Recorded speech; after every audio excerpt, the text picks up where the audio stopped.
ain't got no gimmicks. I see how y'all niggas rockin', I'm not with it. Y'all do anything for clout and I don't get it. I'm cut from a different cloth, ain't got no gimmicks. Nah, I ain't got no gimmicks.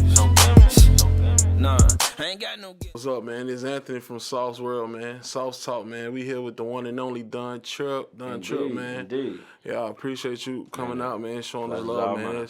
That's dope. That's real love, man. But you know how we do, man. We get straight into the questions. You feel me? So the first question I want to ask you, like, how did the quarantine like affect your music hustle? Like you recording or doing shows? I know a lot of people. The quarantine really only slowed the shows down. Yeah. I've been doing it long enough, and I learned from enough successful people in the music industry to learn to never depend on one facet of anything. So by the time the quarantine hit, you know, I don't want to say I'm wealthy enough to not need it, but you know, the absence of me being able to do live performances didn't put a dent in my pocket. You know, I'm fortunate enough to be in a space where you know that's possible. I can still record. I can still write for other people. And you know, I'm fortunate enough to have enough music and enough enough content to be able to still move around through it. Yeah, cause I know you was I was looking at one of the interviews. Yeah. And you was like you had ran a special. I don't know when you did that. You was like, man, I ran a special. And for the features. For the features. Yeah. And you said like I did this many features. You know, people was tapping in. I had done it. I did it again this year because of the corona. And I know if anything, I'm an independent artist. Yeah. You know, I get categorized as a underground artist sometimes, and all kinds of things. You know, but for the most part, what I take from is that I'm an indie artist. Yeah. And for the music. For what's perceived, people see indie and they kind of see the people that's already rich. Yeah.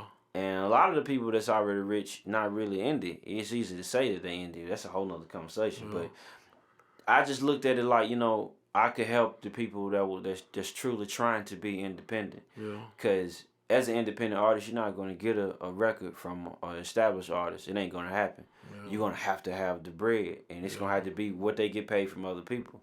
And I've been in that space, and I just looked at it like, you know, if I can give anything back to the game, that's, you know, I felt like that was a good look for it. And most of the people, I mean, if I'd done 100 features, at least 40 of them come back to do do the videos and do the full, to do everything they can do to push the records. Yeah. And that's what I love to see. And even though, if to say that 60% don't follow up, that's just is what it is. Yeah. I'm proud to see the people who take the opportunity and move forward with it. Oh, that's dope. I know the streaming been looking good since when people was in the quarantine in the house. Yeah. You know what I'm saying? I mean, you're in the house. That's what you can do. Yeah. So that works. But, I mean, even with that, I guess the main thing I had to focus on during this whole thing is not getting complacent with it. Yeah. Because no matter what, music is, that's my career. Mm-hmm. So I can't just sit and depend on the records I already put out. Of course, working on more on new content. Yeah. And it's tricky because with the new content, the way we used to be able to move about it, used to be able to put a project out and get on the road. Yeah. And now you can't get on the road, so it kind of shouts you a little bit. Yeah. And you still do all the videos and all that, but if I can't get booked from me pumping all the videos out, then it's kind of got to find an alternative. Yeah. With I know you had did the with the Dorn Becker freestyle. Right. Like when you got the 13s, I know you had the 13s on in the video. That what inspired you? I mean, I know when you got the shoes, you were like, man, these 13. Well, I had those for a while actually. Yeah. But I was in the studio, and this is around the time where I kind of stepped out of being like overly serious about it, and started trying to go back to having fun with it, if that makes any sense. Oh, okay. Because, like I was saying, being independent, I wear all the hats. So I have to do all the jobs or appoint people to do it, and I still got to be on top of it. Yeah. And when you're doing all that, it's easy to fall in the space where you kind of making music on a schedule. Yeah. And that's, I wanted to get out of that. I wanted to enjoy it because my studio, my personal studio is child friendly. It's designed for me to be able to work and my kids to be able to be there with me. And I don't know, one day it hit me. I was in there and I was in super serious mode, and my kids are trying to have fun, and it kind of clashed. Like, I had to catch myself. Like, they enjoying themselves because how many kids get to say their dad is doing this for a living? So that shook me, and from that I started to make more records, having fun, if that makes sense. And I named that record Dornbecker because that's a rare shoe. Yeah. And at that moment, that's how I looked at myself. Like, I'm a rare artist. I feel like I offer something that most artists don't. And, I just wanted to showcase that. And I knew it would be something that most, that the average person wouldn't even know how to pronounce that, let alone know what that has to do with. So I was like, that's perfect, because, that's going to make you intuitive, and you're going to look into, if I can make you look into any shoe, it would be a Dornbecker because of the purpose of the Dornbecker shoe. Yeah. And, I ain't political, or I ain't trying to save the world, nothing like that.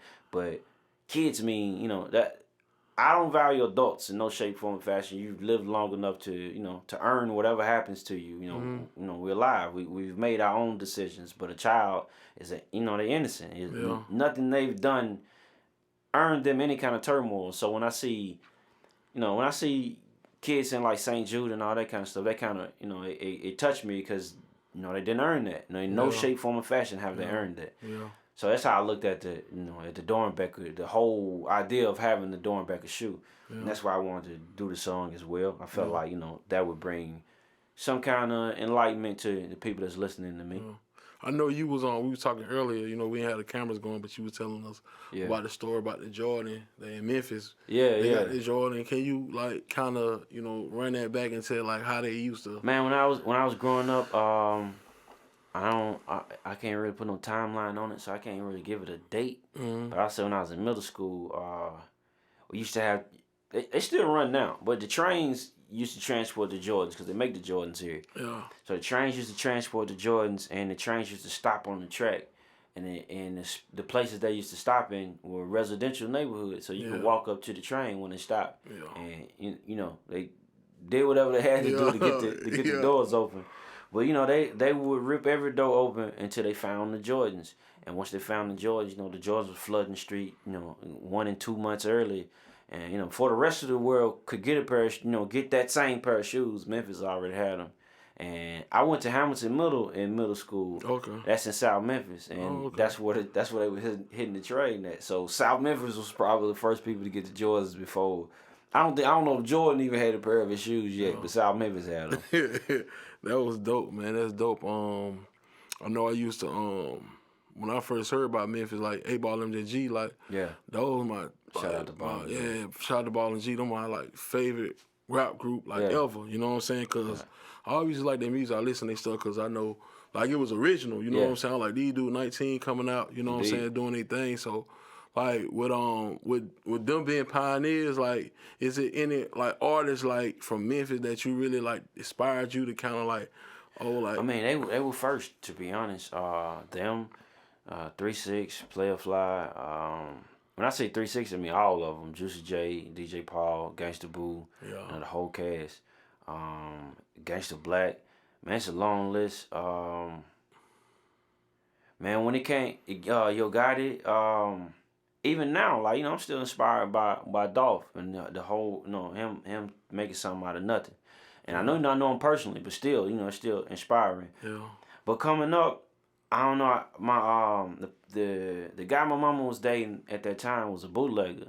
Yeah. So he used to have this is before CDs, it was bootleg tapes. Yeah, tapes. So he used to have all the music before it was supposed to be out, and we spent our time listening to almost all of the Memphis music, and from that I kind of graduated to broaden out. That's when I got exposed to the Tupac, the Jay-Z and all that. Yeah. But even now, I personally know Ball and G, and they near and dear to me. They'll forever be legends to me in person, on tape, no matter what. They legends to me. Yeah. And they one of the I won't say few because it's not a few. The way I rock, any person that I grew up listening to that I consider to be a legend, and that's basically all the people that kind of curated me to be a rap artist. All of those people, no matter what, no matter how big I get, I would never charge them for features, for any, the song, the video, whatever. Yeah. And that's just because, that's I feel like that's my way of being able to give it back. Yeah. And, Ball and G, they one of the main people. Yeah, when I want to ask you a question too. When you made Letter to My Son, Right. did you feel like when after you recorded the whole song, like did you feel like, dang, this is a song that's gonna take me to the next level, or did you like, oh, this is just another song I recorded? No, I was just venting, to be honest. Like the original YouTube video of Love to My Son, that's the actual recording of the song. Oh. The console and everything was literally, that was a recording session, if anything. Every video you saw me do on YouTube, I was recording and I was filming. I was my own engineer and my own cameraman. Oh, okay. So, I would have to set it up and run in the booth and set the camera up and then go. Love to My Son really picked up like a year later. So when it did pick up, I was in, everything had gotten worse. But, that nowhere in my mind was I even focused on the song. I just had that music always been my therapy. It's always been my way to release, poets, write poetry. They got books of poetry. Yeah. And it just so happened I was in a space where I had the luxury of uploading it on the internet. So, but I had no idea. You did. I know you did a feature with Juicy J. Yeah. Can you tell me your relationship with him, like with him being? I met Juicy J. I want to say I had just signed with Interscope when I met Juicy J. There was a lot going on. It was supposed to be like the greatest, time period in my life. It was really more the worst than anything. But with everything going on, it was more turmoil involved than I think it should have been for for me to be dealing with a record label. I was in a dark space, and I had met Juicy, and we had got together to do, I want to say we did like 3 records. As a matter of fact, this is where we was at when I pulled up to do the records. We was here. Oh, okay. But I pulled up. It was our first time meeting. He had a record he wanted me to put a verse on, and I don't know. I like I said, music is my therapy, so I was more than eager to just do what I do. So I had did he was playing records, and I was like, put that on. I went in and did the hook and a verse, and he was like, okay. And I probably was here about an hour, and I knocked out about 3 records. Okay. And from that, he was like, he could see the work ethic, and he reached out, and I can't say I can't say what we've discussed or or everything we've done, but he basically pulled me out of the dog spell. I was on some more.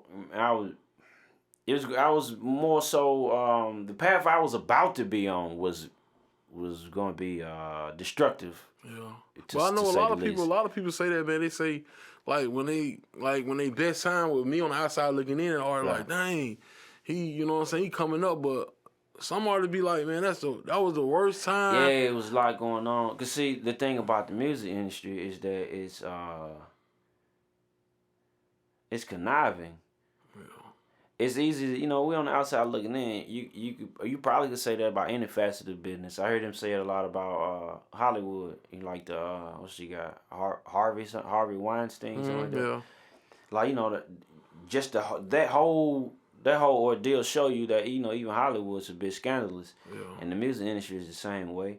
And one of the things I didn't really put in perspective stepping into the music industry is that it's been the music industry has been the music industry for hundreds of years, and nothing I think. Even though it's new to me, it's not new to them. They already know the game. Every play they making is a play. Yeah.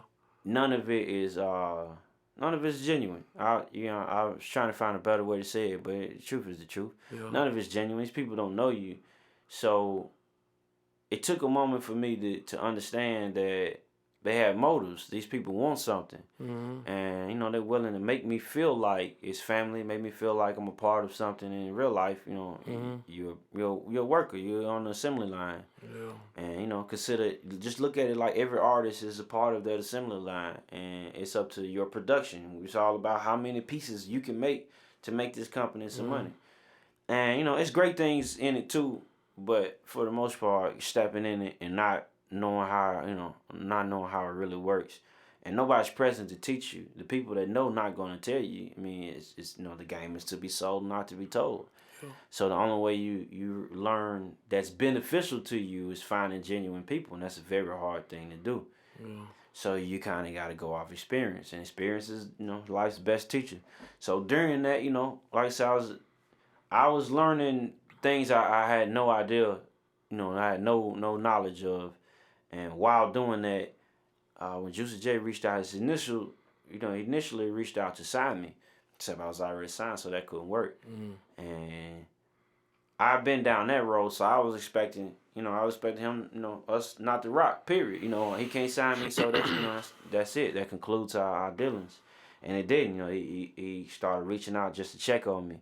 And, you know, when stuff got real weird, I reached out to him. I'm like, you know, I got nobody I can really talk to about it, and all I got is you. He was like, you know, well, I'm in LA, I fly you out here, we can rap about it. And you know, for me sitting down with him, he gave me the game I needed in order for me to, one, maneuver through the music industry as a signed artist, and two, what I could do once I was independent. So you know, we sat and he coached me, and I, you know, I'm forever indebted.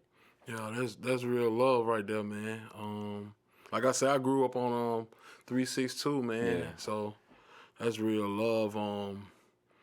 You know, to the shoes, back to the shoes. You know, every Sauce Talk, man, we ask the guests like, what's their top 5 overall? Top 5. If we talk 5. Well, you can give me 2, 3. You know what like. The 5s are probably number 5, because the whole line of 5s. I don't like low top nothing. I don't do no low tops. Oh, okay. But I love the 5s. I don't care about the colorway. I don't care if I got something to match it. I don't much care. If it's a 5, I want it. I just love the whole build of a 5. I like the 10s. My favorite 10. See, I ain't good with them names. I like I think the OVO. The OVO 10s. Oh, yeah, the all black, yeah. Yeah, I rock with the OVO 10s. What's that? 5 and 4. Yeah, 4. Number 3 would have to be the 9s. Yeah. I don't have a particular favorite 9. You just I all love the 9s. Like, you know, they had one year where they brought out like 5 or 6 pairs of 9s. I was on the hunt. So I copped every one they put out. Yeah. That's 3. Number 2 would have to be. That's tricky.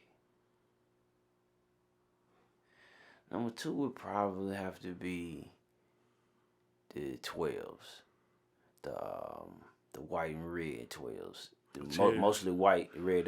Cherry, the cherry. I don't know what the piece called. Yeah. Those was I ain't never been a Michael Jordan fan. I always been an Allen Iverson fan. Oh, okay. But it was some kind of again, you know, all these came out when I was in school. So the wave with that, I ain't mean to cut you off with that 1. We still on that 1 because you still got to give us that 1. But the AIs, you mess with all those AIs too? I don't wear number Jordans. Oh, okay. Again, and I'll explain that in a second. But what the 1 is? What you? Number 1 got to be 13s. Oh, okay. Again, I don't do lows, no low top, nothing.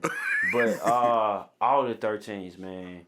The 13s, when I was growing up, those were that was the first time I had ever seen a pair of Jordans. At least first time I knew that's what that was. It was the chestnut ones. When those came out, and like I said, you know, in South Memphis, everybody had the Jordans. We couldn't afford them out the store or off the street. But I walked in school one day, and everybody had on this same shoe, and I was like, man, those, you know, that's hard. And you know, of course, I don't fit in because I don't have this shoe. Well, you know, that was the first shoe that stood out to me. And from that, I don't know the timeline, but I saw the Flint 13s after I saw his chest note. Did you catch the Flint 13 when they came out this year? No, I didn't want the ones from this year. I got the. Oh, you got the. I got the OG ones. Yeah. So I ain't go after the ones that dropped this year. Yeah. But that's what I'm saying. That's what made it mean something to me. I wasn't able to like afford, like I could afford Jordans, but it was never like right now. I own about 400 pair of shoes, and every pair of shoes is a pair of Jordans.